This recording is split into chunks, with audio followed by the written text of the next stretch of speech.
आज हमारे साथ अभय अग्रवाल जुड़ रहे हैं। वो मार्केट के महारथी हैं और बिल्कुल सही टाइम पे जुड़ रहे हैं क्योंकि अर्निंग्स का ऑलमोस्ट आगाज़ हो गया है। सामने फेस्टिवल सीजन है, मार्केट थोड़ा करेक्ट होके थोड़ा एक ऐसी जोन में आ गया है जहाँ से अब समझना बहुत ज़रूरी है कि क्या किया जाए। अभय सर, बहुत बहुत शुक्रिया। First of all thank you very much, आपने आज टाइम निकाला। बहुत सारी चीज़ें हैं सर। कुछ तो ग्लोबल फैक्टर्स पे हो रहा है, आपको पता ही है, इसराइल वाला पूरा मामला। और फिर दूसरा, क्रूड के अंदर भी उथल पुथल काफ़ी हुई। इन्फ्लेशन भी है, आरबीआई गवर्नर भी बोल चुके हैं, सामने फेस्टिवल है, अर्निंग्स है। इन सबको कैलकुलेट करके आपका फोकस एरिया कौन सा है? किसकी इंपॉर्टेंस ज़्यादा है, किसकी इंपॉर्टेंस कम है सर? डिप्पी आपको और आपके सारे दर्शकों को। आ, आ, डिप्पी, इस समय जो हमारा पोर्टफोलियो स्टैंस है वो काफी डिफेंसिव है और पिछले 15 दिनों से मैं कहूँगा इसराइल का जो मसला स्टार्ट हुआ उसके पहले से ही एक टाइम आता है मार्केट में जब रिस्क जो है वो रिटर्न से ज्यादा बढ़ जाता है, और इस केस में डिप्पी वो इसलिए हुआ क्योंकि पोर्टफोलियोज में रिटर्न पिछले 6 महीने में बहुत अच्छी है। पिछले 6 महीने में mid cap small cap index new life time high पे आ गए। 40-40% के रिटर्न है। दूसरी समय निफ्टी भी ऑल टाइम हाई को टच करके आया। तो ऐसे माहौल में जब रिस्क सामने, शॉर्ट टर्म रिस्क एक तो वॉर का है, दूसरा क्रूड प्राइस स्पाइक हुए थे बीच में, इंटरेस्ट रेट्स अभी भी कम नहीं हो रहे हैं, इन्फ्लेशन स्टिकी है।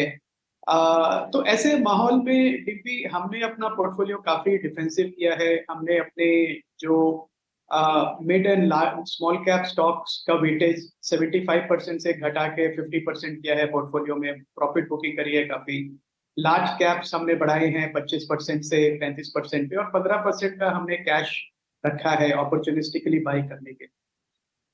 आप बिल्कुल ये ना समझें कि हम प्रेडिक्ट कर रहे हैं बड़ा मेजर करेक्शन मार्केट में, पर एक समय है ऐसा कि इन्वेस्टर्स को थोड़ा कॉशियस हो जाना चाहिए, कंप्लेसेंसी नहीं रखनी चाहिए। अगर प्रॉफिट्स हैं और जो आपके दर्शक हैं उनके पास तो जरूर प्रॉफिट्स होंगे, क्योंकि उन्होंने अच्छी रिटर्न्स बनाए होंगे पिछले 6 महीने में, तो थोड़ा उसको प्रॉफिट बुक करके कैश में बैठे, और उन उन सेक्टर्स में पार्टिसिपेट करें जिसमें लग रहा है कि वैल्यूएशंस काफी बीटन डाउन है, पर अब रिकवरी का माहौल बन रहा है वहां पे। तो अगले मेरे को लगता है 1.5-2 साल में रिटर्न्स ऐसे सेक्टर से बनेगा, रादर देन चेजिंग दो स्टॉक्स जो ऑलरेडी ओवर प्राइस हो गए हैं रिसेंट रैली के बाद। ठीक है। अभय सर, नमस्कार, अभिषेक बोल रहा हूँ। सर, आज यूएस में ना सीपीआई के डेटा भी आएंगे और आज के आंकड़े ये तय कर देंगे कि नवंबर में जब फेड की पॉलिसी आएगी तो उसमें दरों को लेकर क्या स्टांस होगा। आप बताइए, चूंकि अब ये कहीं ना कहीं डिस्काउंट होने लगा है कि शायद उतनी टेंशन नहीं है और अपने जो रेट साइकिल है, अब ये उतना आगे रिस्क यहाँ से बनता हुआ दिखाई नहीं देगा। आप किस तरह से देख रहे हैं इस इवेंट को, और क्या भारतीय बाजारों के लिए अभी ये क्रूशियल बना रहेगा या फिर हम अपने ट्रिगर पर अब यहां से चलेंगे? जी अभिषेक, बड़ा मुश्किल है भारतीय बाजारों को पूरा डीकपल हो जाना यूएस पे जो हो रहा है उससे। ऑफ कोर्स हमारे अपने ट्रिगर्स हैं, हमारा अर्निंग सीजन है जो मुझे लगता है ओवरऑल ठीक रहेगा। फेस्टिवल सीजन स्टार्ट हो रहा है, कंजम्पशन डोमेस्टिक डिमांड बहुत अच्छी है जो हम देख रहे हैं ग्राउंड लेवल पे। थोड़ा थोड़ा प्रेशर दिख रहा है पिछले हफ्ते भर से, पर ओवरऑल मैं कहूंगा काफी पॉजिटिव।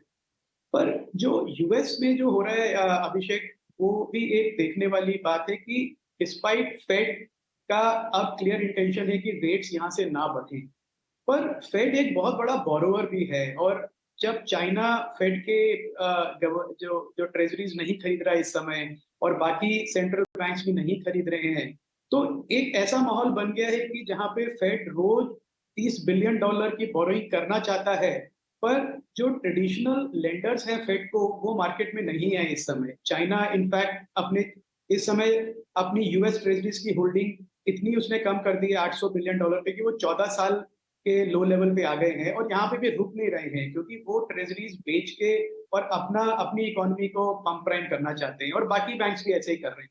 तो एक ऐसे माहौल में फेड के भी मुझे लगता है कंट्रोल से अब ये बात जाने लगी है। अब फेड चाहे इंटरेस्ट रेट काटे, पर अभिषेक ये सोचने की बात है कि अगर 5% पे 2 साल का बॉन्ड किसी को नहीं चाहिए यूएस का, तो वो 4% पे क्यों लेगा?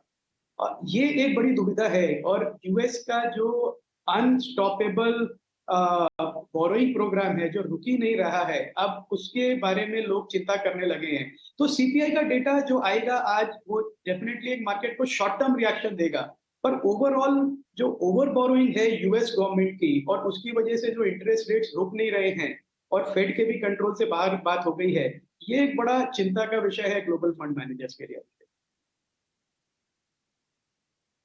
अभय सर, आपने कहा कि जो डिमांड है वो मजबूत है और हमने ये देखा कि आईएमएफ ने चाइना का जो जीडीपी अनुमान है उसको कट किया। यहाँ पर वहाँ पर रियल एस्टेट को लेकर संकट है, यहाँ रियल एस्टेट का हम बूम देख रहे हैं। तो एक थोड़ा सा ना, एक तरफ संकट है, एक तरफ मौके हैं। यहाँ पर ऑटो में अच्छे हम देख रहे हैं कि आंकड़े आ रहे हैं, रियल एस्टेट के अच्छे आंकड़े हैं, कंजम्पशन के डेटा भी सुधरते हुए दिख रहे हैं। एफआईआईज की जो सेलिंग है वो क्या आपको चिंता में डाल रही है, और वो जा कहाँ रहे हैं एफआई, जरा ये बताएंगे आप?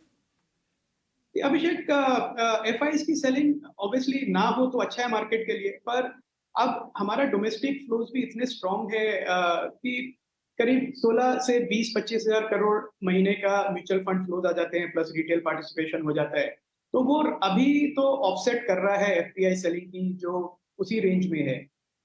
तो एफपीआई सेलिंग का मुझे इतना ज्यादा प्रॉब्लम नहीं है अभिषेक, क्योंकि ये हॉट मनी है, ये एलोकेशन मैक्रो लेवल पे एलोकेट होता है, तो ये आता जाता रहेगा। जो कोर लॉन्ग टर्म एफपीआईज हैं अभिषेक, वो अभी भी टिके हुए हैं, उधर कोई सेलिंग नहीं है। आप पेंशन फंड देख लें, सॉवरेन फंड देख लें, लार्ज एलोकेटर्स देख लें, ग्लोबल फंड्स, उनकी कोई सेलिंग नहीं है इस समय, बल्कि वो तो अपॉर्चुनिटी ढूंढ रहे हैं। और इंडिया एक ऐसा लॉन्ग टर्म स्वीट स्पॉट है कि अगर मैं अगले 3 महीने, 6 महीने, 12 महीने के रिस्क से नजर हटाऊं, तो अगले 5 साल और 10 साल में जो ग्रोथ इंडिया में मिलेगा, वो एक ग्लोबल कंसेंसस है कि किसी भी देश में नहीं मिलेगा, जस्ट बिकॉज ऑफ हमारे डेमोग्राफिक्स जो इतने स्ट्रॉन्ग है। और आपके एक्सपर्ट्स बात करते रहते हैं इस बारे में, तो मैं ज्यादा नहीं बोलूंगा। पर जो लॉन्ग टर्म पैसा है एफपीआई का, वो नहीं जा रहा है कहीं, वो यहीं पे है। थोड़ा हेज फंड्स का और शॉर्ट टर्म मनी वापस जा रहा है, और वो इसलिए जा रहा है अभिषेक, क्योंकि जो इंडियन बॉन्ड यील्ड्स और यूएस बॉन्ड यील्ड्स में जो फर्क है, सिर्फ 2.5% का रह गया है, और जो ट्रेडिशनली 4.5% का होता था। तो ये एक कंप्रेशन ऑफ यील्ड है। तो या तो यूएस में रेट्स गिरे, जो बड़ा मुश्किल लग रहा है, या फिर इंडिया में रेट्स बढ़े, जो कि ज्यादा लाइकली है। तो एक ये डर है जो एफपीआई को दिल में है कि अगर इंडिया में रेट्स ना बढ़ाए आरबीआई ने, तो जो रुपया है वो 85 से 90 रुपए के लेवल तक चला जाएगा। तो एक थोड़ा विशियस साइकिल हो गया है अभिषेक, ग्लोबल इन्वेस्टर्स के लिए प्रेडिक्ट कर पाना कि इंटरेस्ट रेट्स किस तरफ जाएंगे इंडिया में और यूएस में, और उसका इम्पैक्ट कंजम्पशन डिमांड पे क्या होगा। ठीक है। अबे सर, क्योंकि आपको पता ही है आज टीसीएस के नंबर आए, उसके बाद आपने भी उसको रीड किया होगा, काफ़ी सारी रिपोर्ट्स आई हैं, आई होप आपने वो भी देखी ली होंगी। इन्फोसिस, एचसीएल टेक के नंबर भी आने हैं। आपको कितना समय चाहिए अपने स्टांस को ठीक करने या फिर बेहतर करने के लिए, और क्या सुनना चाहते हैं आईटी कंपनी से आपको जब आपका कॉन्फिडेंस थोड़ा हाई हो जाएगा?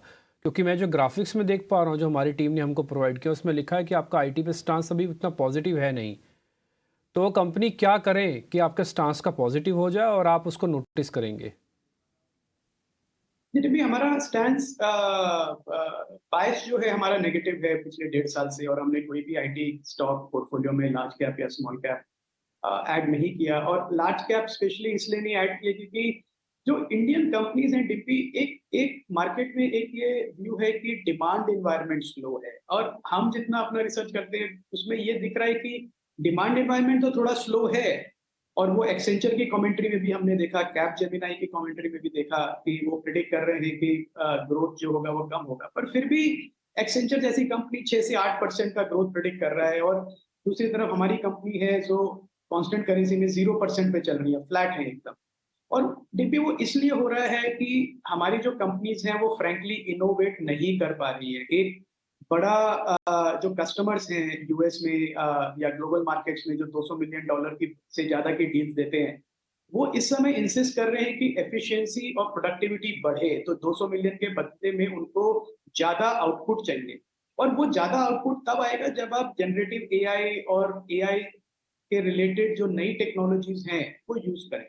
और उसमें हमारी कंपनी फ्रैंकली डिप्पी, मुझे दुख है इस बात का, अभी इस समय बहुत पीछे है, और पीछे होती जा रही है, क्योंकि वो अभी भी अपने पुराने टाइम एंड मटेरियल मॉडल पे चल रही है कि हम कितने लोग हर क्वार्टर में हायर कर रहे हैं। और अब तो चिंता का विषय ये भी है, डिम्पी, आपने देखा होगा कि जो नेट एम्प्लॉयमेंट है वो इन सब कंपनीज में गिर रही है। अभी ऑलमोस्ट 7,000 लोग कम हुए वापस टीसीएस में। तो मैं देखना चाहूंगा डिम्पी कि ये लोग इनोवेशन पे क्या कर रहे हैं, क्या नए प्रोडक्ट लॉन्चेस कर रहे हैं, सर्विसेज के बियॉन्ड जाके कैसे अपने कस्टमर्स के लिए ये ज्यादा एफिशिएंसी क्रिएट कर रहे हैं, जिससे ये ग्लोबल लार्ज कंपनीज हैं जैसे आईबीएम, एक्सेंचर, कैपजेमिनी, इनके साथ कम्पीट कर पाए। ये बहुत जरूरी है। ये पुराना जो मॉडल था कि आप इंजीनियर्स को हायर करे जाएं, उनकी एक आर्मी बनाते जाएं, 10,000, 20,000, 30,000, 1 लाख, और उसी पे आप अपना वैल्यूएशन बढ़ाते जाएं, वो जमाना खत्म हो गया है डिप्टी। तो अब मैं सुनना चाहूंगा इनके मैनेजमेंट कॉल से कि ये लोग इनोवेशन में क्या कर रहे हैं, नया नए प्रोडक्ट सूट क्या लॉन्च कर रहे हैं, क्या एक्विजिशन कर रहे हैं। वो मेरे लिए ज्यादा जरूरी है इस समय समझना। अभय सर, बहुत शुक्रिया आपका इस समय देने के लिए, और बाजार के साथ साथ तमाम सेक्टर पर जियोपॉलिटिकल जो चिंताएं हैं या फिर जो क्यूज हैं उन पर अपनी बात रखने के लिए।